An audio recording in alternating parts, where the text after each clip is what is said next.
অঙ্কটি আছে x square plus 2x minus 3 equal 0। সমীকরণের বীজগুলি আলফা ও বিটা হলে 1 divided by alpha square plus 2 plus 1 divided by beta square plus 2 এর মান নির্ণয় করো। উত্তরে হবে প্রদত্ত সমীকরণটি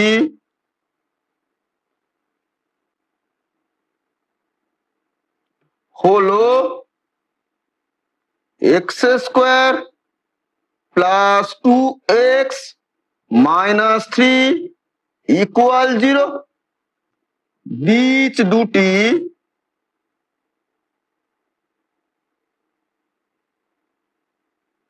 আলফা ও বিটা, তাহলে বীজ দ্বয়ের সমষ্টি alpha plus beta equal -2 divided by 1 equal -2। বীজ দ্বয়ের গুণফল alpha beta equal -3 divided by 1 equal -3। যেহেতু আলফা ও বিটা সমীকরণের বীজদ্বয়, তাহলে এখান থেকে আমরা লিখে ফেলতে পারি alpha square plus 2 alpha minus 3 equal 0। তাহলে এখান থেকে আমরা লিখে ফেলতে পারি alpha square equal 3 minus 2 alpha.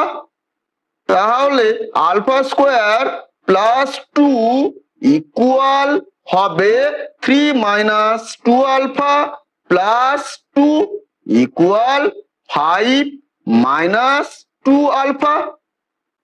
এবং beta square plus 2 beta minus 3 equal 0। তাহলে লিখে ফেলতে পারি beta square equal 3 minus 2 beta.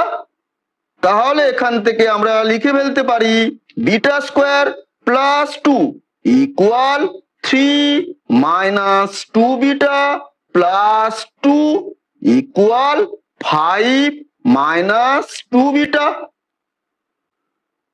আমাদের মান নির্ণয় করতে হবে 1 divided by alpha square plus 2 plus 1 divided by beta square plus 2 equal to আমরা লিখে ফেলতে পারি 1 divided by 5 minus 2 alpha plus 1 divided by 5 minus 2 beta.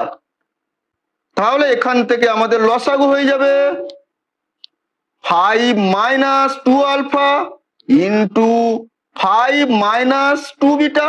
তাহলে এখান থেকে আমরা লিখে ফেলতে পারি 5 minus 2 beta plus 5 minus 2 alpha equal to 10 minus 2 alpha minus 2 beta divided by আমরা মাল্টিপ্লাই করে দেবো 25 minus 10 beta minus 10 alpha plus 4 alpha beta equal 10 minus 2 common into alpha plus beta divided by 25 minus 10 common into alpha plus beta plus 4 alpha beta equal 10 minus 2 into alpha plus বিটার value হচ্ছে -2 divided by 25 minus 10 into alpha plus বিটার value -2 plus 4 into alpha বিটার value হচ্ছে -3। তাহলে equal 10 minus মাইনাসে plus 4 divided by 25 plus 20 minus 12 equal 14 divided by 45 minus 12 equal 14 divided by 33।